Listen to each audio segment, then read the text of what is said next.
Good morning student, welcome in knowledge channel. आप इस channel को अधिक से अधिक शेयर एंड सब्सक्राइब करें, जिससे अधिक से अधिक स्टूडेंट इसका बेनिफिट उठा सकें।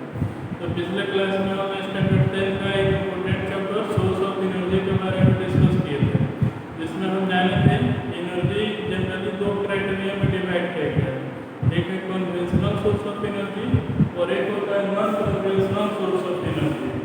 उसी को हम अल्टरनेटिंग सोर्स ऑफ एनर्जी या non alternating source of energy भी कहते हैं। अगर इसका क्लासिफिकेशन देखना है तो इसका सोर्स ऑफ एनर्जी का फर्स्ट लेक्चर देखना है, इसमें तुमको समझ में आ जाएगा। उसके बाद सेकेंड लेक्चर देखना स्टार्ट करना।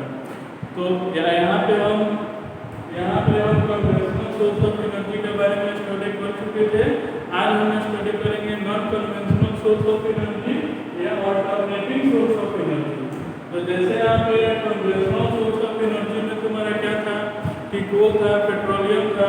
तो ये जो होता है वो क्या होता है, non renewable source of energy होता है।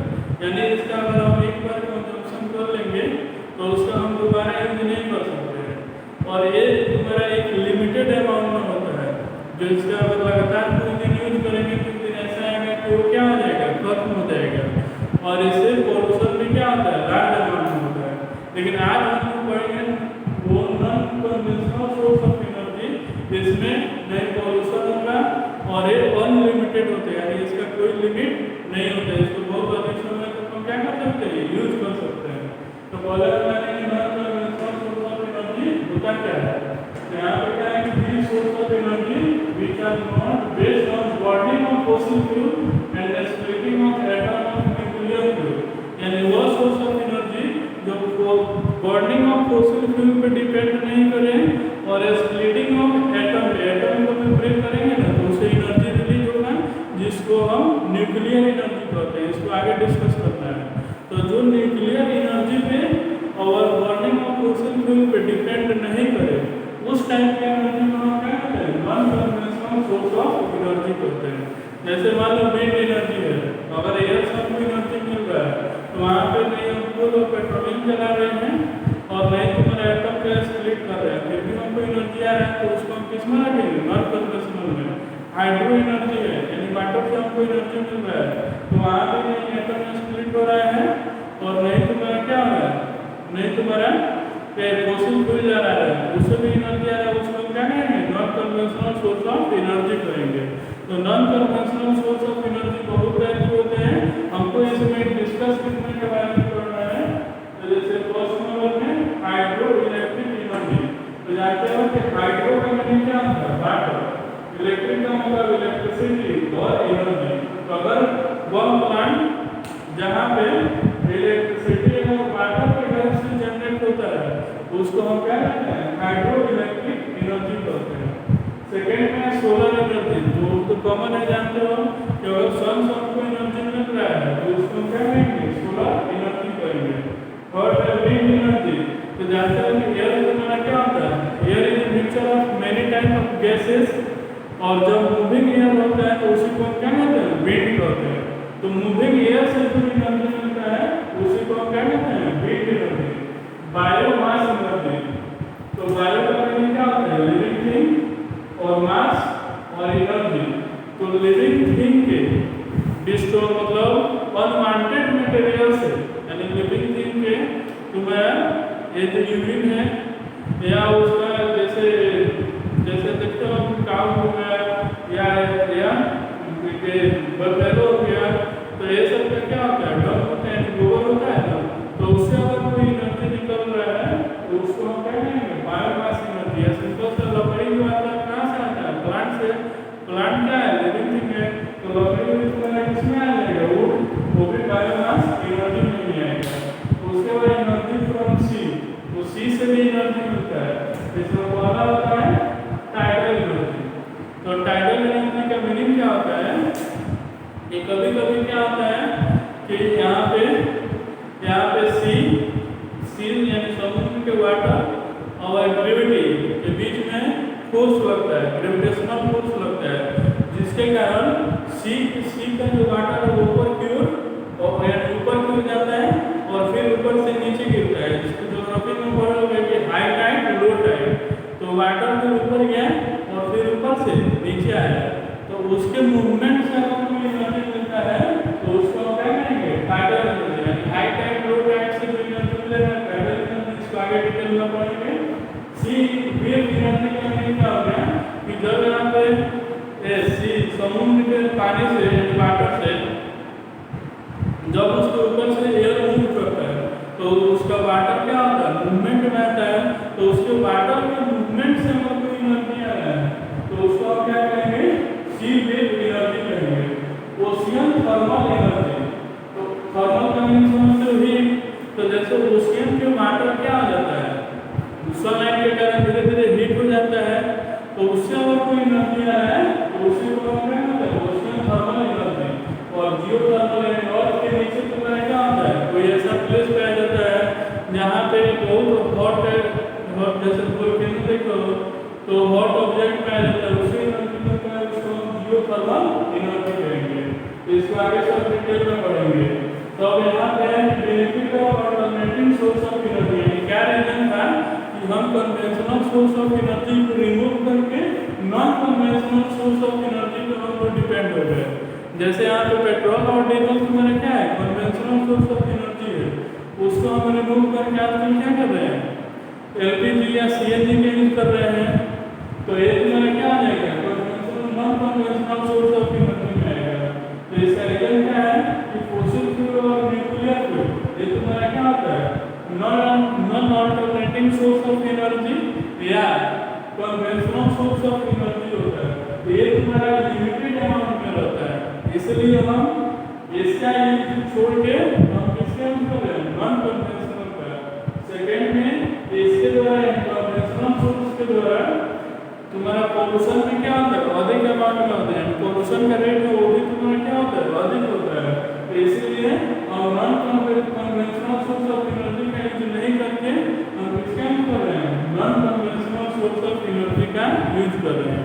और फर्स्ट के बारे में हाइड्रोइलेक्ट्रिक एनर्जी है उसके बारे में पढ़ेंगे। तो हाइड्रो पावर प्लांट ये कैसे वर्क करता है, इसमें क्या कर देते हैं, जैसे मान लो एक रिजर्वियर है, यानी अगर मान लो कोई रिवर है तो इसके बीच में हम क्या बना देंगे, डैम बना देंगे, यानी बांध बना देंगे। और उस बांध के बॉटम में एक होल करेंगे जिससे वाटर तुम्हारा क्या होगा, इधर पास करेगा।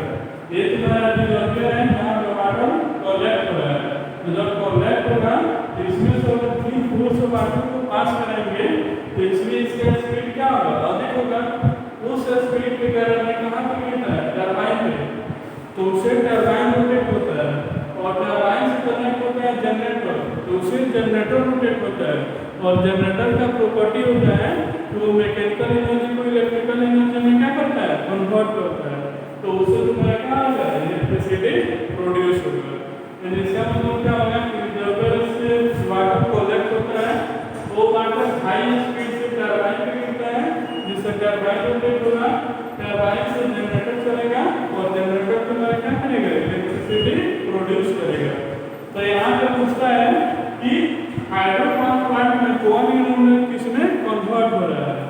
तो यहाँ पे देखो, यहाँ पे वाटर मूव होकर यहाँ पे आके स्टॉप हो जाता है। तो यहाँ पे जब स्टॉप होगा तो इसके पास क्या रहेगा, पोटेंशियल एनर्जी, और यहाँ पे इलेक्ट्रिसिटी प्रोड्यूस हो रहा है, इसीलिए इसमें पोटेंशियल एनर्जी किसमें चेंज हो जा रहा है, इलेक्ट्रिकल एनर्जी में चेंज हो रहा है।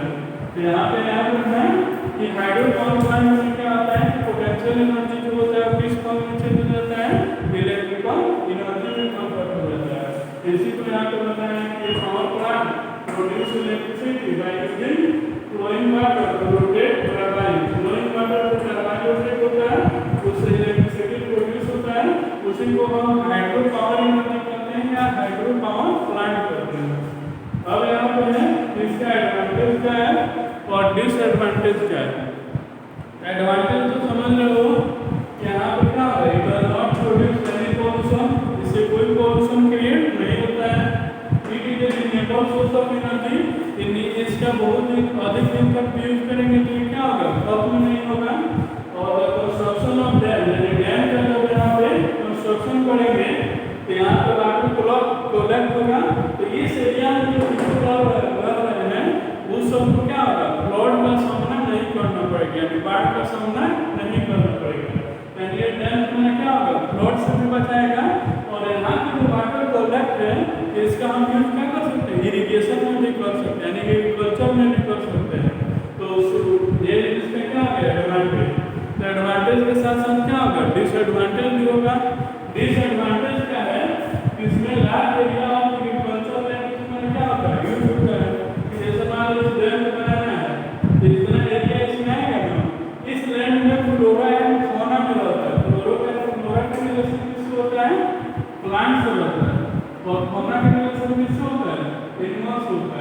तो ये जो प्लेस में जो प्लांट बन रहा है, इस प्लेस में क्या होगा, प्लांट और एनिमल रिप्रेजेंट होंगे।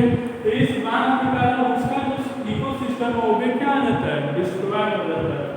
सेकेंड नंबर ये large ecosystem is destroyed. Third number में क्या आ जाएगा, due to deficiency of nutrient, यानी जानते हो कि जितना ही फ्लोइंग वाटर रहेगा ना, यानी वाटर मूव करेगा, उसमें जो ऑक्सीजन का डिजॉल्विंग रेट होता है वो अधिक होता है, यानी उसमें ऑक्सीजन जो अधिक अमाउंट में प्रेजेंट होता है।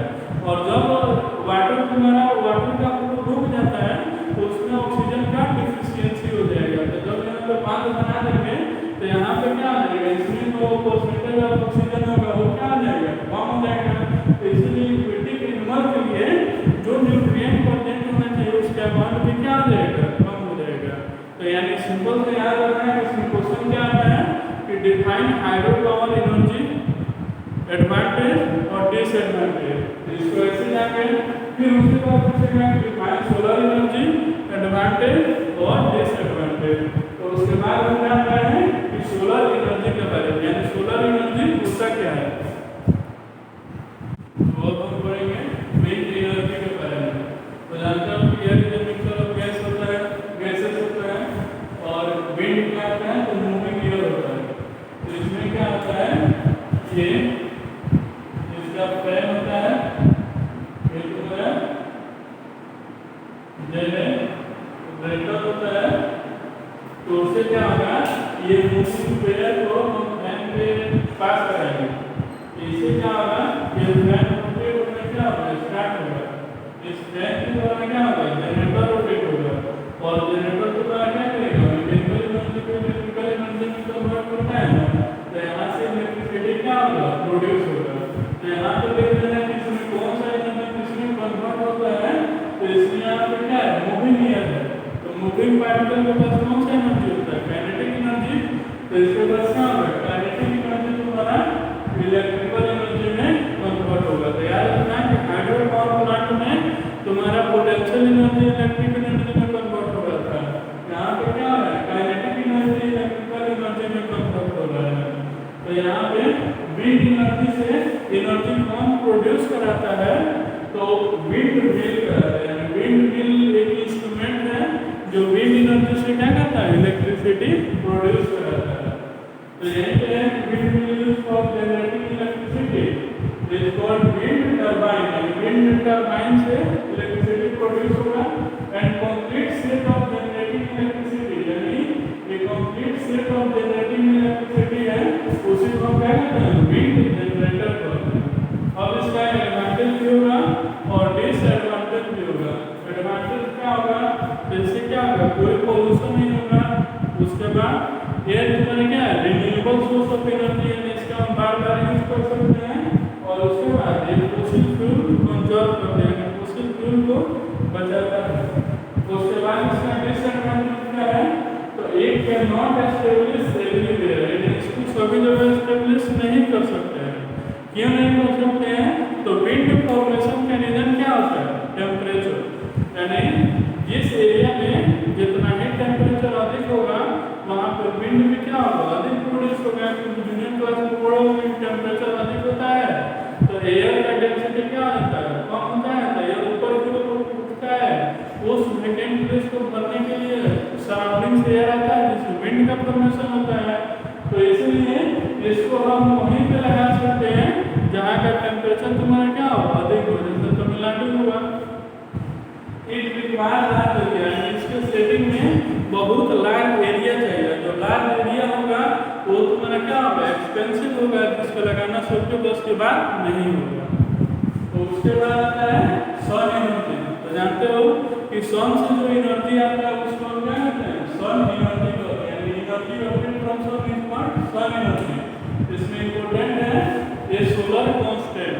बहुत बार किसी कॉम्पिटिटिव एग्जाम एक नंबर में पूछता है सोलर कांस्टेंट होता क्या है। तो यहाँ पे याद देखो, the amount of solar energy receive per second by 1 metre square near the surface of earth. यानी से सरफेस ऑफ अर्थ हो गया, इसके पर मीटर स्क्वायर से जितना सोलर एनर्जी रिसीव होता है, जितना सोलर एनर्जी को वो रिसीव कर पाता है 1 सेकंड में, उसी को हम क्या कहते हैं,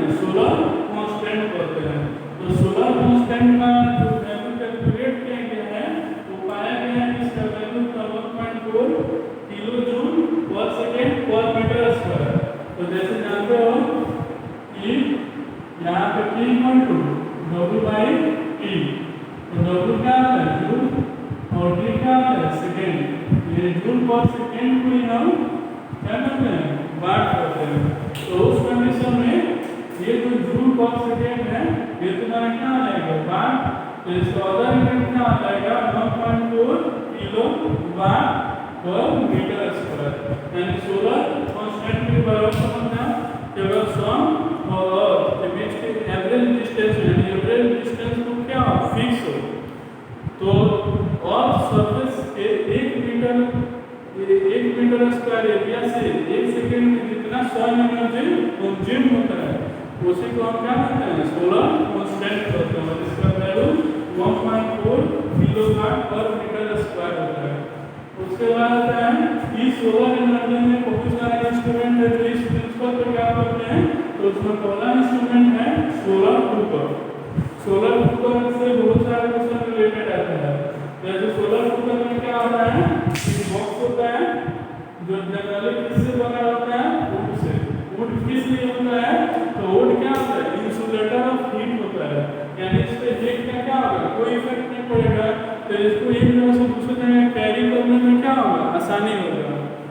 उसके बाद यहाँ पे एक पॉट होता है, ये पॉट जो कुकिंग पॉट होता है जनरली इसके इनसाइड में ब्लैक कलर से पेंट किया जाता है।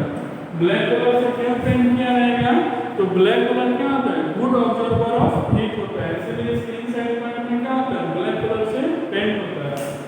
इसका ये रिफ्लेक्टिव सरफेस है, जहाँ से सनलाइट इसको पड़ता है वहाँ से रिफ्लेक्ट होकर इस एरिया में आता है, इस रीजन में आता है। तो ये रिफ्लेक्टिव सरफेस में आता है प्लेन मिरर या कॉन्केव मिरर होता है। ये क्यों होता है, तो कॉन्केव मिरर जो होता है वो कन्वर्जिंग मिरर होता है, यानी एक कन्वर्जिंग मिरर होगा। कन्वर्जिंग का मतलब हुआ कि अगर उस पर बहुत सारा रे अगर आएगा इंसिडेंट होगा तो सभी को क्या करेंगे पॉइंट पे फोकस कर देगा। तो इससे जब रे पड़ता है तो उसको क्या करता है बोर्ड के इनसाइड में ला देता है, जिससे तुम्हारा क्या होता है यहाँ जो सन के लाइट का इंटेंसिटी यानी पावर है वो इंक्रीज हो जाता है। तो एक कॉन्केव मिरर क्यों होता है due to converging nature. Black colour से क्यों पेंट होता है, due to good observer of heat. Good क्यों होता है, तो ड्यू टू बैड या इंसुलेटर ऑफ हीट। तो ये सोलर कुकर क्या होता है, तो it is a device which used to cool by utilising the heat energy related from sun, यानी सन से हीट एनर्जी को कंज्यूम करके अगर कोई इंस्ट्रूमेंट और फूड प्रिपेयर कर रहा है तो उस इंस्ट्रूमेंट को क्या कहते हैं सोलर कुकर कहते हैं। इसी तरह के इंस्ट्रूमेंट है सोलर सेल। तो सोलर सेल में क्या होता है कि एक आउटर सरफेस होता है जो पॉजिटिव टर्मिनल की तरफ बिहेव करता है और उसके नीचे दो लेयर होता है, फर्स्ट या सेकंड। फर्स्ट लेयर किसका बना होता है, तो सिलिकॉन ब्रोम का बना होता है। सेकंड किससे, तो सिलिकॉन आर्सेनिक से। सिलिकॉन ब्रोम और आर्सेनिक क्या होता है सेमीकंडक्टर होता है, और सेमीकंडक्टर का जब टेम्परेचर हम इंक्रीज कर देते हैं तो तुम्हारा क्या होता है कंडक्टर की तरह बिहेव करने लगते हैं, उससे करंट पास होने लगता है। इसलिए यहाँ पे सेमीकंडक्टर नहीं बोलते हैं क्योंकि सनलाइट से इसका टेम्परेचर क्या होगा इंक्रीज होगा और एक करंट क्या करेगा प्रोड्यूस करेगा। तो ये सोलर सेल क्या होता है कि सन एनर्जी को इलेक्ट्रिकल एनर्जी में चेंज करने के इंस्ट्रूमेंट को हम क्या कहते हैं सोलर सेल कहते हैं। और जब बहुत सारे सोलर सेल को एक डिफिनिट पैटर्न पे अरेंज करते हैं तो तुम्हारा किसका फॉर्मेशन होता है सोलर पैनल का फॉर्मेशन होता है। ठीक है, तो यहाँ पे होता है सोलर एनर्जी क्या होता है, सोलर कांस्टेंट क्या होता है, और इस सोलर एनर्जी में तीन डिवाइस वर्क करता है सोलर कुकर, सोलर सेल और सोलर पैनल। इसका एडवांटेज क्या हो सकता है, तो ये तुम्हारा पॉल्यूशन क्रिएट नहीं कर सकता है, नहीं करता है। उसके बाद रिन्यूएबल सोर्स ऑफ एनर्जी होता है। उसके बाद ये तुम्हारा क्या होता है लेस एक्सपेंसिव, यानी बहुत कम खर्च में हम इसको लगा सकते हैं। डिसएडवांटेज क्या होगा कि इसको सभी जगह नहीं लगा पाएंगे। क्यों नहीं लगा पाएंगे, किस पे डिपेंड कर रहा है सन एनर्जी पे। तो जहाँ पे सन का एनर्जी अधिक होगा वहीं पे इसका हम यूज कर सकते हैं, क्योंकि सन से एनर्जी मिलेगा तो सोलर सेल या सोलर कुकर वर्क करेगा। तो इसीलिए इसको आप सभी जगह एस्टेब्लिश स्टेब्लिश करेंगे जहाँ पे सोल एनर्जी क्या हो, मैक्सिमम टाइम्स मिले। अब इसके बाद पढ़ेंगे हम विंड, सोलर एनर्जी हो गया, सोल एनर्जी हो गया, और पढ़ेंगे हम ओशियन एनर्जी यानी सी, कोई और कोई एनर्जी है जो सी से आ रहा है, यानी sea wave energy, tidal energy, उसके बारे में डिस्कस करेंगे।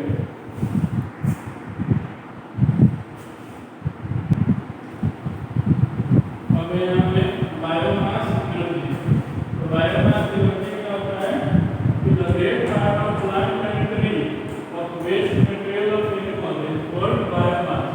तो पहले जानेंगे प्लांट एंड ट्री की डेड पार्ट, जैसे वुड है उसमें क्या है, डेड पार्ट है, तो वुड से हमको एनर्जी मिलता है ना, तो इसको हम क्या कहते हैं, बायोमास एनर्जी कहते हैं।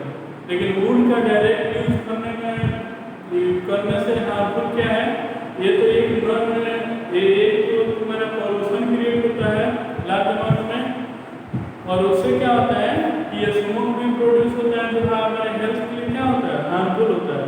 अब उस वुड को हम क्या करते हैं, डिस्ट्रक्टिव डिस्टिलेशन करके चारकोल में चेंज कर देते हैं, तो चारकोल में तुम्हारा क्या होता है, स्मोक भी कम प्रोड्यूस होता है और हीट भी अधिक प्रोड्यूस होगा। तो एक तो ये हो गया, और एक क्या होता है वेस्ट मटेरियल ऑफ एनिमल, जैसे काऊ डंग है, यानी कोई भी एनिमल का डंग है यानी गोबर है, उससे हम एनर्जी रिलीज कर रहे हैं, जिसको हम कॉमनली लैंग्वेज में क्या कहते हैं, गोबर गैस प्लांट कहते हैं। तो उसका कंस्ट्रक्शन कैसे होता है, तो यहाँ पर एक टैंक होता है जिसको हम मिक्सिंग टैंक कहते हैं। इसमें हम क्या करते हैं, काऊ डंग या वाटर का मिक्सर लेते हैं, उसको यहाँ पे एक स्लोप वाला सरफेस होता है जिसके कारण फिसल के नीचे आए, तो इससे हम क्या करते हैं, हम इस चैम्बर में इंटर कराते हैं, जिसको इसमें क्या होता है, डॉक्टर वाटर मिक्सर होता है, यानी इसमें वाटर और काम क्या होगा, बहुत अच्छे से मिल जाएगा।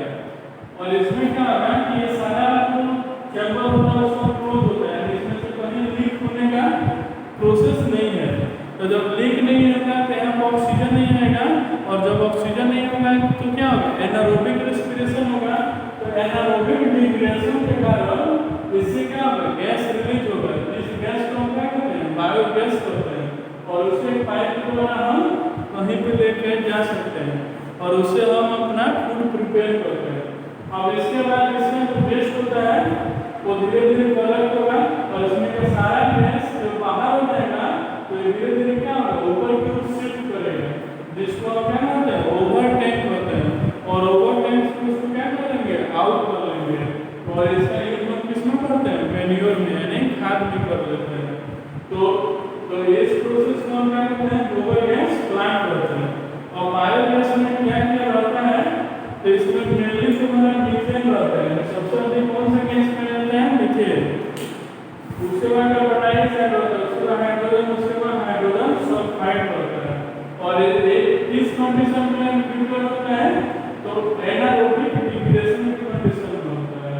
यह क्या इससे बेनिफिट क्या है, तो तुम्हारा पोल्यूशन कम क्रिएट होगा, तो उसके बाद ये तुम्हारा क्या है, इसमें कोई भी वेस्ट नहीं हो रहा, उसमें जो गैस प्रोडक्ट है उसको हम ले रहे हैं, और जो वेस्ट बच रहा है उसका हम क्या कर रहे हैं, खाद में यूज कर ले रहे हैं, यानी ये तुम्हारा क्या है, रिन्यूएबल सोर्स ऑफ एनर्जी में आ जाएगा। अब यहाँ पे एनर्जी फ्रॉम सी, उसमें बोल रहा है टाइडल एनर्जी। तो टाइडल एनर्जी में ज्योग्राफी बोला हाई टाइड, लो टाइड। तो टाइड का फॉर्मेशन क्यों होता है, तो जानते हो कि जब मून और अर्थ के बीच में ग्रेविटेशनल फोर्स लगता है, तो अगर मून के द्वारा अर्थ का फोर्स अगर अधिक हो जाएगा, उस कंडीशन में क्या होगा कि जो सी से वाटर का ऊपर क्यों जाएगा, जिसको हाई टाइड कहते हैं, कुछ दिन के बाद क्या होगा, नीचे क्यों जाएगा, जिसको हम क्या कहते हैं, लो टाइड कहते हैं। और हाई टाइड लो टाइड में वाटर का क्या होगा, फ्लो होगा, यानी हाई टाइड होगा तो वाटर क्या होगा, ऊपर क्यों जाएगा, तो उससे सी से वाटर तुम्हारा क्या होगा, दूसरे साइड में शिफ्ट करेगा। इस फिगर में बता रहे हैं कि जैसे हाई टाइड में क्या होता है कि सी वाटर है, इसमें वाटर ऊपर क्यों गया, तो उसके बीच में हम क्या किए, सी ब्रिज बना दिए, और उसमें हम क्या करेंगे, 3 होल कर दिए, तो ये वाटर ऊपर को शिफ्ट किया है, इससे हाई प्रेशर से वाटर क्या होगा, इधर आएगा, और इसके बीच में हम टरबाइन लगा दिए। तो टरबाइन रोटेट होगा, उससे जनरेटर रोटेट होगा और क्या होगा, इलेक्ट्रिसिटी प्रोड्यूस होगा। तो याद रखना कि हाई टाइड में वाटर कहाँ से कहाँ फ्लो करता है, तो सी वाटर से रिजर्वियर में फ्लो करता है। और लो टाइड में क्या होता है, वाटर क्या होगा, तो जो हाई टाइड में इधर से वाटर फ्लो होकर इधर आ जाएगा और यहाँ पे क्या हो गया, स्टोर हो गया। जब लो टाइड आएगा तो यहाँ का वाटर का लेवल क्या होगा, कम होगा। तो जो यहाँ का स्टोर वाटर है ये वाटर फिर इधर फ्लो करेगा, तो फिर टरबाइन रोटेट करेगा, उससे इलेक्ट्रिसिटी प्रोड्यूस होगा। तो याद रखना हाई टाइड में वाटर का फ्लो कहाँ से कहाँ होता है, सी वाटर से रिजर्वियर फ्लो होगा। और लो वाटर में क्या होता है, रिजर्वियर से सी वाटर में फ्लो होता है। ठीक है, और इस फ्लो में तुम्हारा टरबाइन लगाते हैं, जिससे क्या होता है, इलेक्ट्रिसिटी प्रोड्यूस होता है। तो इससे हमको क्या करता है, टाइडल एनर्जी कहते हैं। और इसका बेनिफिट क्या है और एडवांटेज क्या है, डिसएडवांटेज क्या हो जाता है। अब यहाँ पे है सी वेव। सी वेव में क्या होता है कि the flowing of wind on the surface of sea very fast, यानी अगर सरफेस ऑफ सी पे अगर विंड बहुत तेजी से बह रहा है तो उससे क्या होगा कि वाटर का जो मूवमेंट होगा वो बहुत अधिक हो जाएगा। अगर उस मूवमेंट में वाटर को अप डाउन करने लगेगा, यानी ऐसे ऐसे वाटर मूव करेगा, उस वाटर के फ्लो में हम क्या करेंगे, फ्लोटिंग जनरेटर रख देंगे। जो फ्लोटिंग जनरेटर का मतलब हुआ जैसे जैसे वाटर का मूवमेंट हो उस वाटर के मूवमेंट के साथ वो जनरेटर पे मूव करेगा, तो उससे तुम्हारा क्या होगा, इलेक्ट्रिसिटी प्रोड्यूस होगा। क्योंकि जनरेटर का काम होता है मैकेनिकल एनर्जी को इलेक्ट्रिकल एनर्जी में कन्वर्ट करते हैं। तो उसी को हम क्या कहते हैं, वेव एनर्जी कहते हैं। तो याद रखना टाइडल एनर्जी में हाई टाइड और लो टाइड के कारण एनर्जी प्रोड्यूस होता है और वेव एनर्जी में वाटर के मूवमेंट के कारण एनर्जी प्रोड्यूस होता है। उसके बाद है ओशियन थर्मल एनर्जी। अब है ओशियन थर्मल एनर्जी। जैसे ओशियन थर्मल एनर्जी में क्या होता है कि जैसे देखते तो ओशियन के सरफेस का जो वाटर होगा वो क्या होगा, हाई टेम्परेचर होगा उसका, क्योंकि ओशन से कांटेक्ट में है। और जो बिलो वाला है, सबसे नीचे वाला जो वाटर होगा वो क्या होगा, लो टेम्परेचर होगा। तो टॉप लेवल और बॉटम लेवल के बीच में डिफरेंस, टेम्परेचर डिफरेंस आ रहा है। उस टेम्परेचर डिफरेंस के कारण तुम्हारे क्या होगा, एनर्जी रिलीज होगा। तो एनर्जी रिलीज होगा तो उसी को क्या कहते हैं, ओशियन थर्मल एनर्जी कहते हैं। उस टेम्परेचर डिफरेंस से अगर एनर्जी आ रहा है तो उसी को हम ओशियन थर्मल एनर्जी कहते हैं। वो एनर्जी कैसे क्रिएट करते हैं, तो उसको देखो, energy available due to difference in temperature of water at the surface of ocean and vapour level is called OTE. यानी उससे जो एनर्जी आ रहा है उसी को ओशियन थर्मल एनर्जी कहते हैं, जिसको शॉर्ट फॉर्म ओटीई कहते हैं। A device used to harness ocean thermal energy are called OTEC, यानी ocean thermal energy conversion plant. ठीक है, जो डिवाइस ओशियन थर्मल एनर्जी से इलेक्ट्रिसिटी प्रोड्यूस कराता है उसी को हम क्या कहते हैं, OTEC कहते हैं। वो कैसे प्रोड्यूस कराएगा, तो वाटर के सरफेस का, सी के जो सरफेस का वाटर है क्या हाई टेम्परेचर है, यानी उसका टेम्परेचर क्या अधिक है लेकिन बॉयल नहीं कर रहा है। तो उसमें क्या, उसके सरफेस पर हम क्या करेंगे, अमोनिया या क्लोरोफ्लोरोकार्बन डालेंगे। इसका जो बॉइलिंग पॉइंट होता है बहुत कम होता है। तो जैसे हम उसके कांटेक्ट में आएगा वो क्या होगा, बॉयल करेगा। बॉयल करके क्या करेगा, हाई प्रेशर क्रिएट करेगा, यानी हाई वाटर वेपर क्रिएट करेगा। तो जब हाई वाटर वेपर क्रिएट करेगा तो उसको हम टरबाइन के पास करेंगे, उससे जनरेटर रोटेट होगा, इलेक्ट्रिसिटी प्रोड्यूस होगा। एंड इसमें क्या करते हैं कि सी के वाटर के जो सरफेस है उस पर हम क्लोरोफ्लोरोकार्बन या अमोनिया गैस रखते हैं। तो उससे क्या होगा कि लार्ज अमाउंट में वाटर वेपर क्या होगा, क्रिएट होगा। उस वाटर वेपर से हम टरबाइन रोटेट कराएंगे और उससे जनरेटर रोटेट होगा। तो इसी को हम क्या कहते हैं, ओशियन थर्मल एनर्जी कहते हैं। एक है जियोथर्मल एनर्जी। तो अर्थ से हीट एनर्जी को हम आउट करके और टरबाइन रोटेट करा के एनर्जी रिलीज करते हैं, उसी को हम जियोथर्मल एनर्जी कहते हैं। इसमें क्या होगा, it is A heat energy from hot rock और देन इनसाइड द अर्थ, यानी हॉट रॉक जो होता है अर्थ के नीचे प्रेजेंट होता है, उस हॉट रॉक के कारण अर्थ के नीचे जो वाटर है वो तुम्हारा बॉयल होगा। वाटर होगी तो तुम्हारा क्या होगा, स्पीड में चेंज होगा और लार्ज अमाउंट में धीरे धीरे वाटर वेपर प्रोड्यूस कराएगा। उस वाटर वेपर का प्रेशर इतना अधिक हो जाएगा कि वो वहाँ से क्या होगा, अर्थ में ड्रेन हो जाएगा, यानी अर्थ में एक होल हो जाएगा, उस होल से हीट एनर्जी निकलेगा। तो उस होल में हम एक पाइप डालेंगे और उससे जो एनर्जी आ रहा है उसको हम टरबाइन में ले जाएंगे, तो टरबाइन रोटेट होगा, इलेक्ट्रिसिटी जनरेट होगा। यानी इसमें क्या होता है कि अर्थ के इनसाइड में हॉट रॉक पाया जाता है, यानी ये अर्थ में नहीं पाया जाता है किसी पार्टिकुलर प्लेस पे। तो जहाँ पे हॉट रॉक पाया जाएगा उस कॉन्टेक्ट में जो वाटर होगा वो वेपर में चेंज होगा। ये प्रोसेस लगातार होते रहेगा, जिससे क्या होगा कि लार्ज अमाउंट में वाटर वेपर क्रिएट हो जाएगा और इसका प्रेशर इतना अधिक हो जाएगा कि सरफेस ऑफ अर्थ में क्या आ जाएगी, ड्रिल हो जाएगा, होल हो जाएगा। उस होल में पाइप को रख लेंगे, उस पाइप से वाटर वेपर ऊपर क्यों रहेगा, उसको हम टरबाइन में फ्लो कराएंगे, टरबाइन रोटेट होगा और उससे क्या होगा, इलेक्ट्रिसिटी प्रोड्यूस होगा। तो इसको हम क्या कहेंगे, जियोथर्मल एनर्जी कहेंगे। तो यहाँ पे तुम्हारा non conventional source of energy complete हुआ।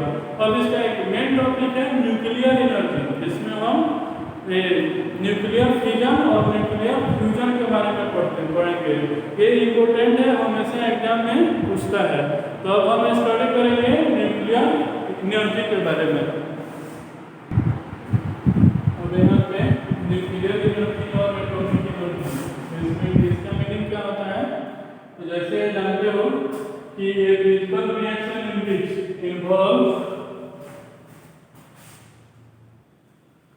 involve change in the nucleus of an atom is called nuclear energy। यानी अगर किसी एटम का न्यूक्लियस चेंज हो रहा है उससे अगर कोई एनर्जी रिलीज होता है तो उसको हम न्यूक्लियर एनर्जी कहते हैं। और जानते हो कि अगर ये एटम है तो उसके बीच में क्या होता है, प्रोटॉन प्लस न्यूट्रॉन होता है और इसके आपस में इलेक्ट्रॉन, इसी को हम क्या कहते हैं, न्यूक्लियस होता है। तो अगर इसका न्यूक्लियस के चेंज होने से अगर कोई एनर्जी आ रहा है तो उसको क्या कहेंगे, न्यूक्लियर एनर्जी कहते हैं। और जिस प्रोसेस के द्वारा, जिस रिएक्शन के द्वारा ये चेंज होता है उस रिएक्शन को हम क्या कहते हैं, न्यूक्लियर रिएक्शन कहते हैं। अब ये कैसे चेंज होगा, तो ये दो टाइप का होता है, न्यूक्लियर एनर्जी दो टाइप का है, एक न्यूक्लियर फिजन और एक न्यूक्लियर फ्यूजन। तो न्यूक्लियर फिजन का मतलब क्या होता है कि वर्ड फिजन फ्रॉम स्प्लिट, यानी जो फिजन का मीनिंग होता है इसका मीनिंग क्या होता है, स्प्लिट यानी टूटना होता है, टू और मोर देन टू पार्ट, दो या दो से अधिक पार्ट में ब्रेक होना होता है। तो इसमें क्या होता है, ये process in which heavy nucleus of A radioactive atom, यानी जब ये 10th में ही हम पीरियोडिक टेबल पढ़ेंगे तो उसमें जो एनवॉल्व ऑफ एलिमेंट होता है वो रेडियोएक्टिव एलिमेंट होता है, यानी इसके न्यूक्लियस से अल्फा बीटा गामा रे का अपने आप रेडिएशन होता है। तो जब रेडियोएक्टिव एलिमेंट के न्यूक्लियस को हम लो एनर्जी वाले न्यूट्रॉन से, न्यूट्रॉन का लो एनर्जी क्यों बोल रहे हैं, क्योंकि न्यूट्रॉन 0 1 यानी समास 1 होता है हाइड्रोजन के केस में। तो उस कंडीशन में क्या होगा कि जब लो एनर्जी वाले न्यूट्रॉन से अगर हम रेडियोएक्टिव एलिमेंट के न्यूक्लियस को दो या दो से अधिक पार्ट में ब्रेक करेंगे तो उससे जो एनर्जी रिलीज होगा उसी को हम क्या कहते हैं, न्यूक्लियर फिजन कहते हैं। इसका एग्जांपल हो जाएगा जैसे यूरेनियम 92 है प्लस 0.1 है और इसके जब न्यूट्रॉन्स डोमेटिक रहेंगे तो ये हेवी एलिमेंट क्या है, दो लाइटर एलिमेंट में क्या है, ब्रेक हो जाने बेरियम और क्रिप्टन आ रहा है। तो इसमें देखो यहाँ पे एक न्यूट्रॉन का यूज कर रहे हैं और यहाँ पे क्या है, 3 न्यूट्रॉन का फॉर्मेशन हो रहा है ना, यानी इसमें एनर्जी जो प्रोड्यूस होगा वो तुम्हारा क्या होगा, अधिक होगा। और इस प्रिंसिपल पे कौन काम करता है, एटम बम काम करता है। यानी एटम बम में क्या होता है, एक हेवी न्यूक्लियाई ब्रेक होकर दो या दो से अधिक लाइटर न्यूक्लियाई में फॉर्मेशन होता है। तो यहाँ पे सिंपल से समझ लो कि न्यूक्लियर एनर्जी क्या होता है और न्यूक्लियर एनर्जी क्या होता है।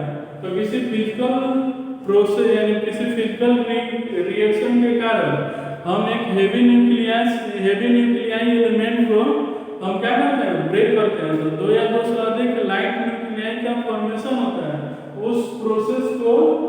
क्या कहते हैं फॉर्मेशन होता है, उससे जो एनर्जी रिलीज होता है उसको न्यूक्लियर एनर्जी, और जिस प्रोसेस के द्वारा उसको ब्रेक करते हैं उसको हम न्यूक्लियर रिएक्शन। न्यूक्लियर एनर्जी दो टाइप का, एक न्यूक्लियर फिजन और एक न्यूक्लियर फ्यूजन।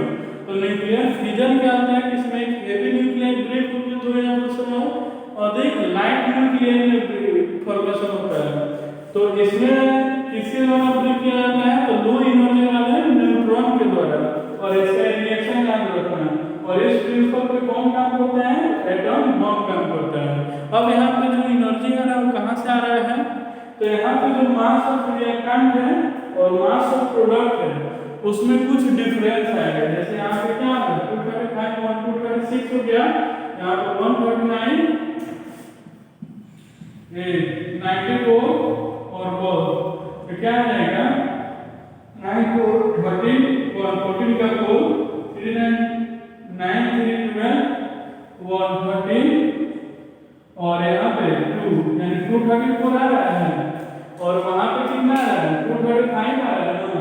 तो मास ऑफ रिएक्टेंट और मास ऑफ प्रोडक्ट में क्या आ रहा है, डिफरेंस आ रहा है। तो वो जो मास में डिफरेंस आ रहा है वो आइंस्टीन के थ्योरी से क्या होता है, E इक्वल टू mc², ठीक है। तब यहाँ पे क्या होगा कि m की जगह पे मास वाला जो डिफरेंस आया वो 1 का डिफरेंस आ रहा था, क्योंकि इसका 235 है, और इसको ऐड कर लेते तो कितना आ रहा है 234, 1 का डिफरेंस आ रहा है 1 केजी का, तो 1 और c के जगह पे 3 × 10 का पावर 8² यहाँ पे क्या आएगा 9 × 10 का पावर 16 जूल होगा। इसमें याद रखना कि अगर 1 केजी यूरेनियम को हम स्प्लिट कराएं तो तुम्हारा कितना एनर्जी रिलीज होगा 9 × 10 का पावर 16 जूल एनर्जी। और ये एनर्जी कहाँ से आया, तो due to difference of mass of reactant and product. इसका जस्ट अपोजिट होता है न्यूक्लियर फ्यूजन। फ्यूजन का मीनिंग क्या होता है, ज्वाइन एंड कंबाइन। इसमें क्या होता है कि दो या दो से अधिक लाइट न्यूक्लियाई कंबाइन होकर एक हेवी न्यूक्लियाई का फॉर्मेशन होता है, और उससे जो एनर्जी रिलीज होता है उसको हम न्यूक्लियर फ्यूजन कहते हैं। तो यहाँ पे जानते हो कि न्यूक्लियस पे क्या होता है, प्रोटॉन और न्यूट्रॉन, यानी न्यूक्लियस जनरली पॉजिटिव चार्ज होता है। तो पॉजिटिव के चार्ज में क्या होता है, रिपल्सन होता है। तो इसमें क्या होगा, रिपल्सन होगा, उस रिपल्सन को ब्रेक करके तब ना कंबाइन करना है। तो इसमें क्या होगा, न्यूक्लियर फ्यूजन से इसमें अधिक एनर्जी रिलीज होगा। तो याद रखना कि न्यूक्लियर फ्यूजन में फ्यूजन से क्या होता है, अधिक एनर्जी रिलीज होता है। और इसका इक्वेशन ये है, और इस प्रिंसिपल पे कौन काम करता है, तो हाइड्रोजन बम और सन एनर्जी, यानी सन एनर्जी का सोर्स कौन सा है, तो न्यूक्लियर फ्यूजन है। तो इस वीडियो में आप ये सोर्स ऑफ एनर्जी का 2 वीडियो है, फर्स्ट और सेकंड, दोनों को एक बार देखना। अगर इस चैप्टर में कोई प्रॉब्लम हो या इस वीडियो से रिलेटेड अगर कोई सजेशन हो तो उसके कमेंट बॉक्स में कमेंट कर देना, और उसका सॉल्यूशन बहुत जल्द मिल जाएगा। Thank you.